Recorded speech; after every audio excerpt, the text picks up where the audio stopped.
The VCT offseason is starting to slow down, as we know most of the rosters that will be competing next year. However, how impactful have these changes been? Which teams have improved the most, and which teams have either not improved at all or gotten worse? Today we will be answering that question for the Americas region. We will be looking at all 12 teams that will be competing in the VCT Americas next season, and ranking how impactful their changes were. So this is the board we have today. We have 5 different rows that we will be putting teams in. Improved a lot, improved a little, about the same, worse, and much worse. Now, of course, not every roster is set, not everything is official, not everything is announced. We will be going off of what we have heard so far in the offseason. Many of these things are basically confirmed, but we're just going off of the general knowledge from what we've heard. We will be starting at the bottom row, starting with 100 Thieves. 100 Thieves kept their roster mostly the same, only making a change because the player decided to leave. Their previous Smokes player, Bane, ended up leaving for an opportunity to join Sentinels, and they ended up bringing in Xander to be his replacement. Now, picking up Xander does seem like a pretty good move. If you're looking for a replacement for Bane, I think you could do a lot worse with that one, but I don't know if this is a move that particularly improves the team, because I think Bane was very important to that roster and very solid for them. He is quite good in the clutch. Xander has been a tier 2 player for the past couple of years, being a very effective tier 2 player on the team M80. This is Xander's chance to prove that he should have been in tier 1 from the start. So overall, I think that move puts them firmly in the about the same category. They're just making a swap at their Smokes position. Xander should be a good addition, but I don't know if he's going to be better than Bane or worse than Bane. I think he's probably on the same level skill-wise. I think you could do a lot worse than that change, so I'll put them in the about the same category. Moving on, we have MIBR, a team that has been in the news quite a bit lately. We don't know their full roster yet, but what we do know is that Ospos is joining this team. They are ripping him away from Leviathan. This is MIBR pouncing on the opportunity to pick up one of, if not the best player in the world, because he wants to leave the team that he's currently in, and the opportunities that he's had in the offseason so far have fell through. There was a lot of word that he wanted to go to either Pacific or China, but he was going to join Bleed, but Bleed ended up, not being in the VCT anymore. So those opportunities started to dry up, so MIBR, needing improvement, decided, hey, why don't we put our hat in the ring and get them at a discount price? This was a very good move for them, and the rumor is also that they're picking up Noswer, which is hilarious because Leviathan had both of these players and they wanted to play together. And then, of course, Leviathan made the infamous decision to drop Noswer before the season even started so that they could pick up Calm, and then Calm ended up being not really that good for them, and Noswer ended up going to Furia and being pretty solid on them. So what I see here is MIBR pouncing on a very good opportunity, so it's hard to not put them in the improved a lot category. And just remember, this ranking is not me ranking how good each of these teams are, it's just how much are they improved. So I don't think MIBR is a better team than 100 Thieves, is not what I'm saying, but I'm just saying I think they improved a lot from those moves. We'll see how the rest of the roster turns out, because that will be very important, but I do think that MIBR is going to at least be a bit more dangerous next year, and especially when you have Ospos, I think they're going to be a team that players are going to have to, really step up when they play against. Moving on, we have C9, which quietly has put together a pretty solid roster, I think. They pick up both Rossi and Vic, Rossi playing for T1 last year, and Vic playing for Tier 2 teams. Of course, previously being a part of the Moist Moguls roster. I think these are two quietly good moves. They do end up moving on from Rooney and Vanity, which I think makes a lot of sense. Rooney did retire, and Vanity, I think he's had his chances. I don't know if he's going to get a chance on a Tier 1 roster. I am a bit concerned about the IGL position. We'll see how Rossi does in that, but I think overall you can say that the roster improved a little. I think they have a bit more firepower. I think the focus is to get Oxy a team that is really built for him. Oxy is very clearly a superstar in Valorant. He showed some incredible skill last year, so what C9 has to do is to prove to him that they can build a team around him that can win, and I think that's what they're trying to do while picking up some pretty solid pieces. Not anything that's going to particularly wow everybody. I don't know if this team makes any internationals, but I do think this is is an improvement. Moving on, we have Furia, who haven't announced their full roster, but there is word that they're picking up both Heat and a player by the name of Rafa. They lose both Noswar and Zand in the offseason, Noswar moving on to MIBR most likely. Bringing in Heat seems like a pretty solid decision. He had a pretty good year on Crew this year, kind of surprised Crew didn't bring them back. I don't know if losing the players that they ended up losing particularly makes them a ton worse, even though Noswar is a pretty solid player, and at stage 2, Furia was actually a pretty solid team. Just had such a bad split 1 that it didn't really matter how well they did in split 2, they were not going to make playoffs. But overall, I think it's pretty safe to say that I think Furia is going to be about the same next year. A team that isn't going to do a lot of damage, a team with a lack of firepower and overall talent. Maybe they surprise some people, but overall I think they're about in the same position as they were last year. Moving on, we have Energy, a team that definitely made quite the splash in the offseason, not making the same mistakes that they made last offseason by,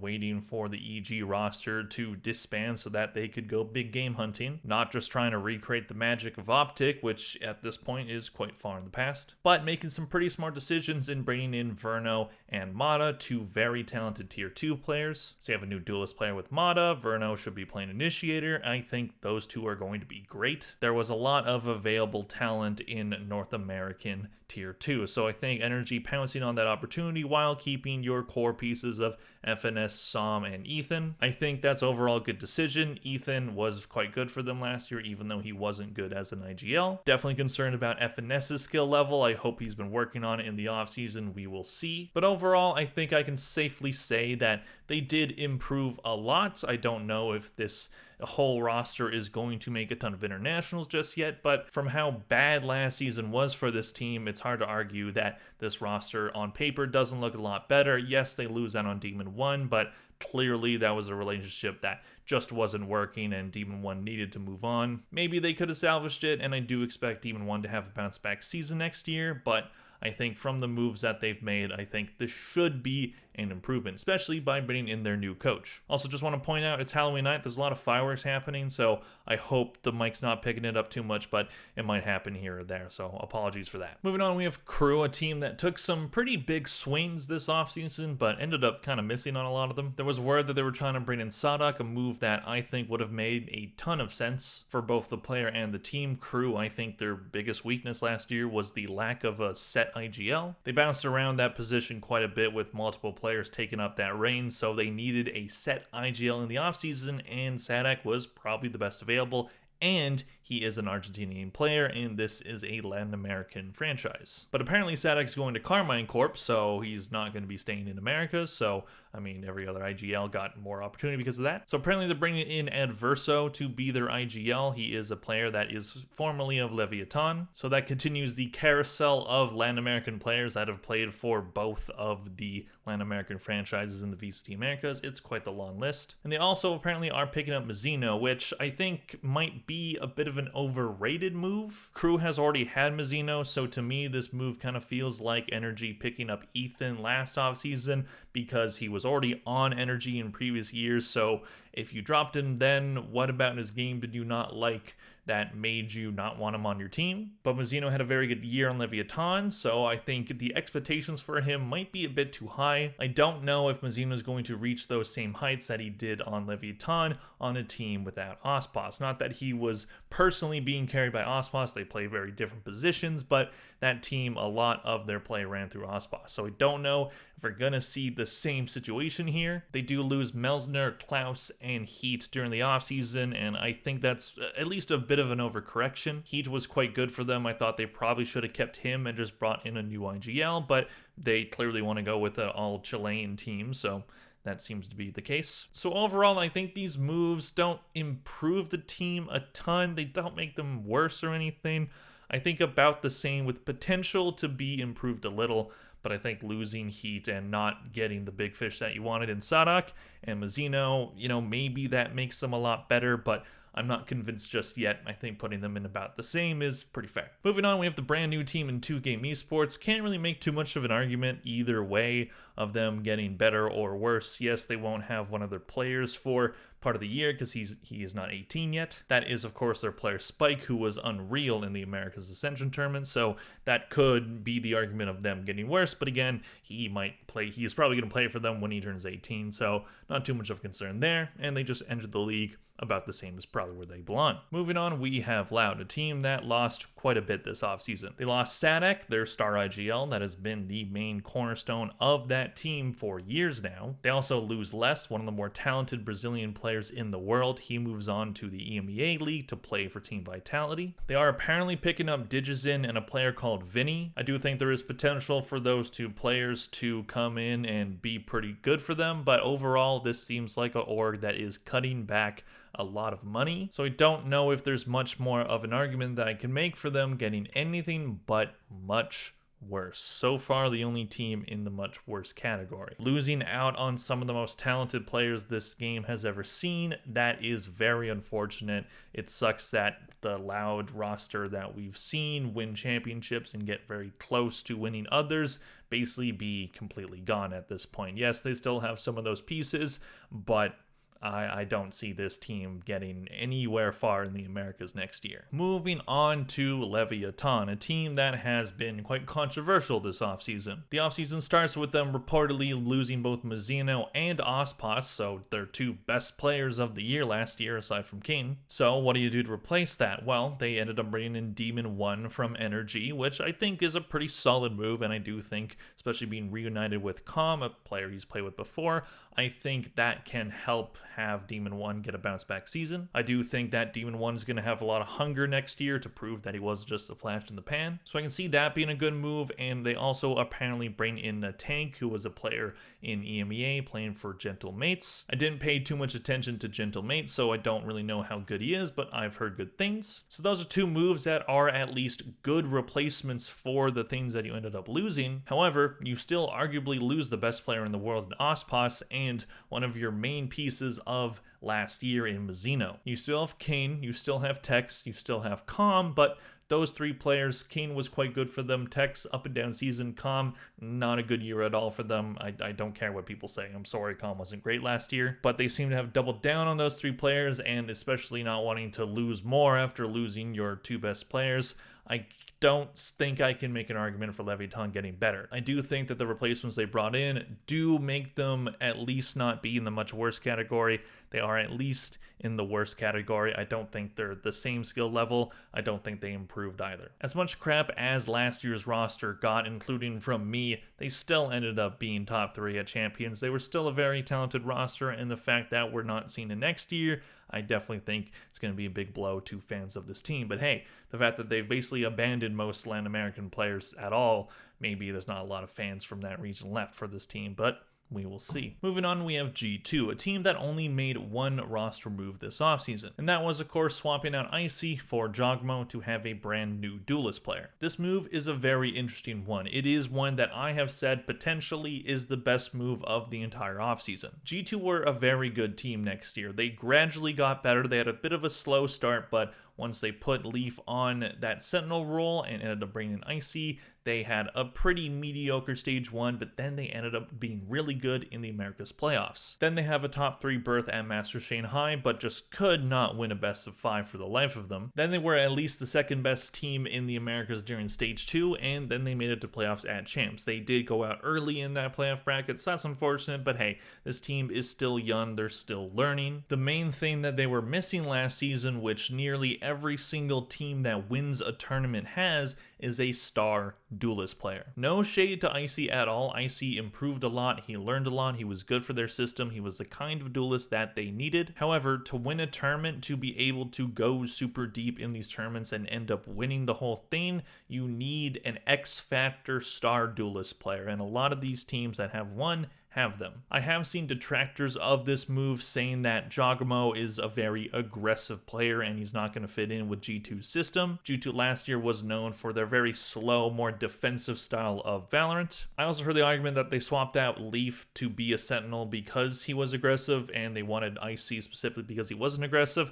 I think that's an oversimplification of what happened there. What I remember being talked about is the fact that they were tinkering with their roster after their disappointing kickoff and ended up seeing Leaf on the Sentinel role and really liked his play. So they wanted to put him on that role full time, so they had to swap out their duelist position because Net did not play duelist. And Icy ended up being the one that fit the most and one that they were able to get. So I don't think it was specifically just because Leaf was aggressive, ergo they needed to get rid of that aggressive play to play the slower style. During kickoff, from my recollection at least, they weren't really known as the super slow defensive team that they would become later. So I understand people's concerns with that one, especially because Jogamo, by Potter's own admission, he is one of the most, if not the most aggressive player in the world. So I can see why people see that, but I also think that G2 knows what they're getting in Jogamo and know that they probably want to play a little bit more aggressive. Yes, they do think that their defensive slower style works, and I do think that Jogamo can learn that, but I think they know that they're bringing in Jogamo to be that X factor, to be that aggressive presence. I think if you're good at both the slower defensive style and the aggressive fast style, you can be a very dangerous team. This team can win tournaments if it all gels together. I do think Josh RT and the management at G2 know what they're getting with Jogamo and know that, the whole aggressive style, they're going to have to make it fit within their system. I think they know what they're doing there. I don't think that they would pick him up if they didn't expect that. So you can make the case that this move could put them in improved a lot, but the fact that it's just one player, I think improved a little might be fair, but I think with just getting that X Factor ability, I think I'm going to put G2 improved a lot, because I think even just that one roster swap could be very impactful for them. Moving on, we have Evil Geniuses. So right now, what we know is that EG has a roster that includes Ye and Sim. Sim being a player that was playing for TSM, also previously played on Moist Moguls, and Ye, of course, being known as the best player in Valorant 2 years ago and hasn't found his stride since, being on some really dysfunctional teams since that point. In terms of players they lost, they ended up losing Apoth and Jogamo is definitely a very big loss. Apoth I don't think is a huge loss, but he was okay for them at points. EG as a team last year was one that had some really fun little moments of looking like they could be a really good team, mostly off of the back of Jogamo, but also having Derek being good in the clutch, kind of reinvigorating his career, and having some players that have either not proved what they have wanted to or have kind of been cast aside. EG at this point seems like the reclamation team, a team that will bring in players that were in bad situations before or not getting their opportunity. You bring them in, you have Potter as your coach to hopefully get you back on track, and I think Potter is going to do wonders for Ye.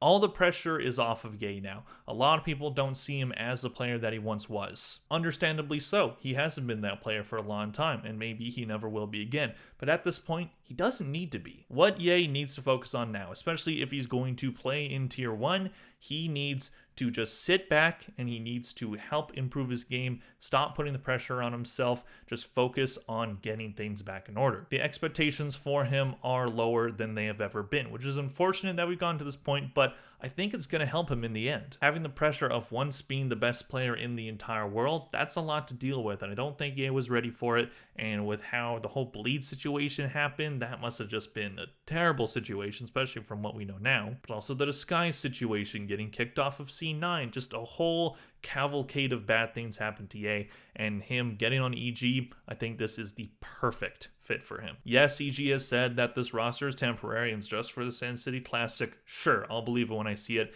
Esports org tend to lie a lot before they actually tell the truth. So they do lose a proven good commodity in Jogamo. They lose a okay commodity in Apoth. They bring in Sim, who was a very solid Tier 2 player, and you're bringing in the Reclamation Project in Ye. So overall, I think I can say that they improved just a little, because yes, losing Jogamo is big, but I think you're bringing in two commodities that I think could improve your roster overall. We'll see how both these players end up doing. I really hope Ye improves. I'm not expecting him to be his 2022 form. I'm expecting him to just improve his game overall under Potter. We will see how this goes for EG. Very curious to see what happens, but I think, you lose one really big piece, you bring in two good pieces. Overall, I don't know if we're going to get better results to what they got last year, but I'm just going to put them in that category for now. And last but certainly not least, we have Sentinels. Sentinels lose 2 players in the offseason and bring 2 new ones in. They lose Tens and Saucy to retirement and bring in Bane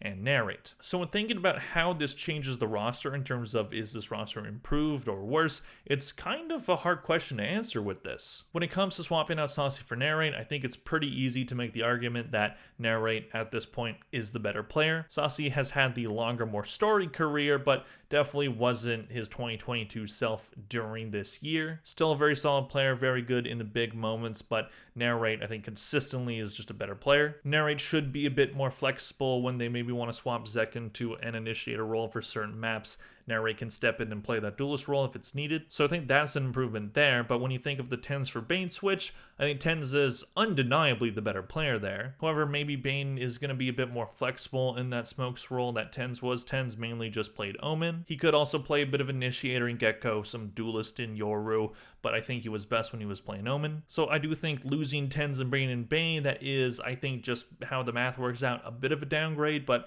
I think the Narrate upgrade from Saucy at least brings it to at least a little bit better. It's kind of hard to say because do we see this team winning a championship like they did last year? They won Masters Madrid. Can this roster win another Masters?